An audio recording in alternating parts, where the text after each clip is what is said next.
setahu saya masih gitu jawaban orang kan. Nggak pernah kita pakai nggak pernah kita pakai handphone untuk lamar anjing. Bapak Ibu Saudara kekasih, ini maknanya bukan cerita tentang anjing sebetulnya, ya, bukan. Tetapi ini cerita tentang hidup kita. Kita seringkali menyia-nyiakan hidup kita karena kita nggak tahu untuk apa kita diciptakan, sehingga kita menganggap rendah nilai hidup kita dan menyia-nyiakannya. Betul? Dan kita sia-siakan, kita abaikan. Saya sangat suka alat-alat telekomunikasi, komunikasi dan sebagainya. Sangat suka. Dan saya tahu fungsinya, sehingga saya akan pakai dia sebagaimana fungsinya. Saya akan maksimalkan, saya akan optimalkan. Saya tidak akan pernah kepikiran untuk melempar itu. Demikian juga kita, ketika kita tahu fungsi dan tujuan hidup kita, maka kita tahu dengan persis bagaimana kita akan handle hidup kita, bagaimana kita akan memperlakukan hidup kita, betul? Kalau kita tidak tahu fungsi suatu barang, maka kita tidak akan tahu bagaimana kita menghandle-nya. Kita tidak akan tahu bagaimana kita mengoperasikannya, bagaimana kita memperlakukannya. Karena kita tidak tahu bahwa handphone itu adalah untuk komunikasi misalnya, maka kita akan dengan sembarangan, dengan sembrono. Demikian juga hidup kita. Karena kita tidak tahu fungsi dan tujuan hidup kita, maka dengan sembrono kita menggunakan hidup kita. Saya mau sampaikan kepada Bapak Ibu Saudara yang kekasih, seberapa besar sebetulnya arti kita buat Tuhan. Sangat besar. Kalau kita mengatakan dari Yesaya, dari Mazmur 139 ayat 13 sampai 16, saya akan bacakan untuk Bapak Ibu. Mazmur 139 ayat 13 sampai 16. Sebab Engkaulah yang membentuk buah pinggangku, menenun aku dalam kandungan ibuku. Aku bersyukur kepadamu oleh karena kejadianku dahsyat dan ajaib. Ajaib apa yang kau buat dan jiwaku benar-benar menyadarinya. Tulang-tulangku tidak terlindung bagimu ketika aku dijadikan di tempat yang tersembunyi dan aku direkam di bagian-bagian bumi yang paling bawah. Matamu melihat selagi aku bakal anak, dan dalam kitabmu semuanya tertulis hari-hari yang akan dibentuk sebelum ada satupun daripadanya.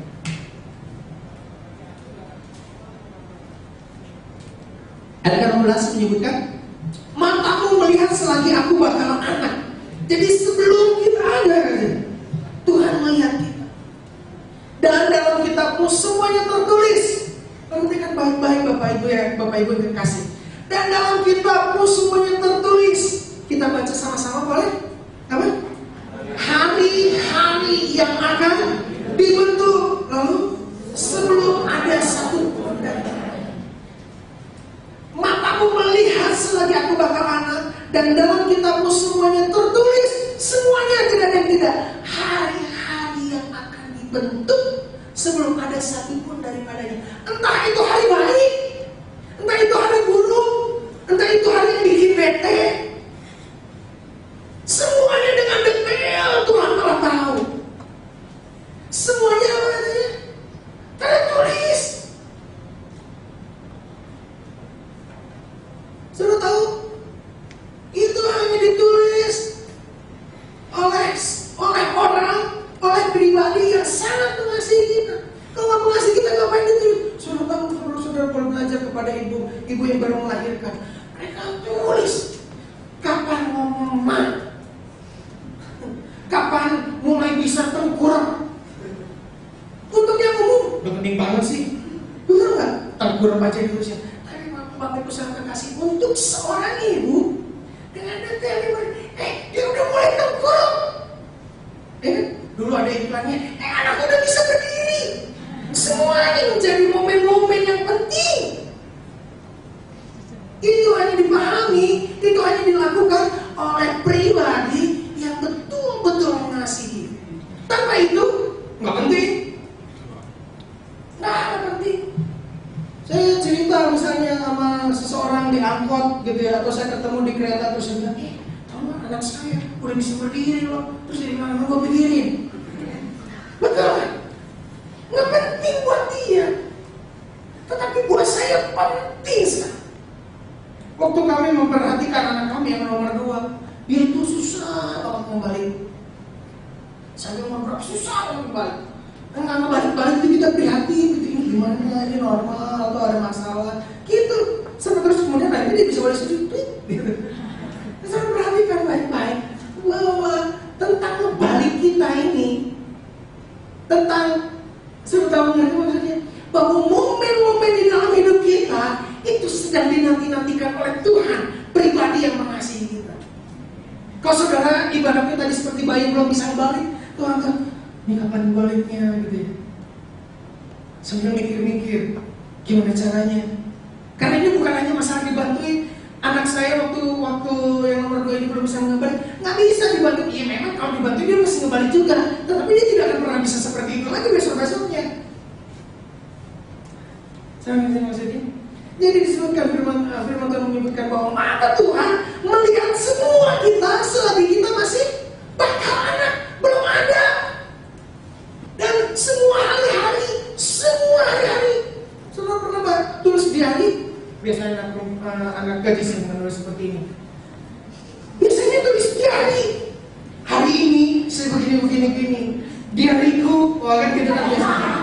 Setelah married biasanya enggak tahu kenapa, saya juga nggak ngerti apakah semuanya menjadi rahasia atau semuanya menjadi tidak rahasia, saya nggak ngerti. Atau udah punya teman ngobrol, saya juga nggak tahu. Ya, tetapi lebih daripada orang yang menuliskan catatan hariannya, seperti itu Tuhan lebih detail lagi menulis catatan-catatan di dalam hidup kita.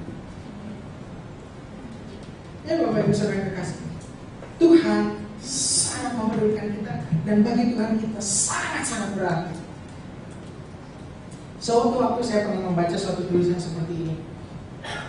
Dia mempunyai 8 orang anak. Ada seorang bapak mempunyai 8 anak. Satu meninggal. Dan orang bilang, tenang aja lah, kan masih ada 7 lagi. What do you think?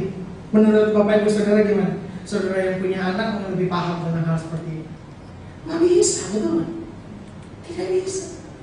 Banyak dari antara anak-anak Tuhan seperti itu. Ah, nggak apa-apa lah, gua mati juga, Tuhan bakalan cuek kok. Lu lebih sayang sama dia mati. Ada tempat yang tidak bisa tergantikan di dalam hatinya Tuhan. Sebabnya dia sangat mengasihi engkau, dia sangat mencintai kita, dia sangat memedulikan kita. Amin. Ada hal yang menarik sekali. Saudara, orang-orang yang sedang pacaran, biasanya mereka katakan apa? Seandainya cinta kita untuk selama-lamanya, iya nggak sih? Sampai kakek nenek, gitu ya?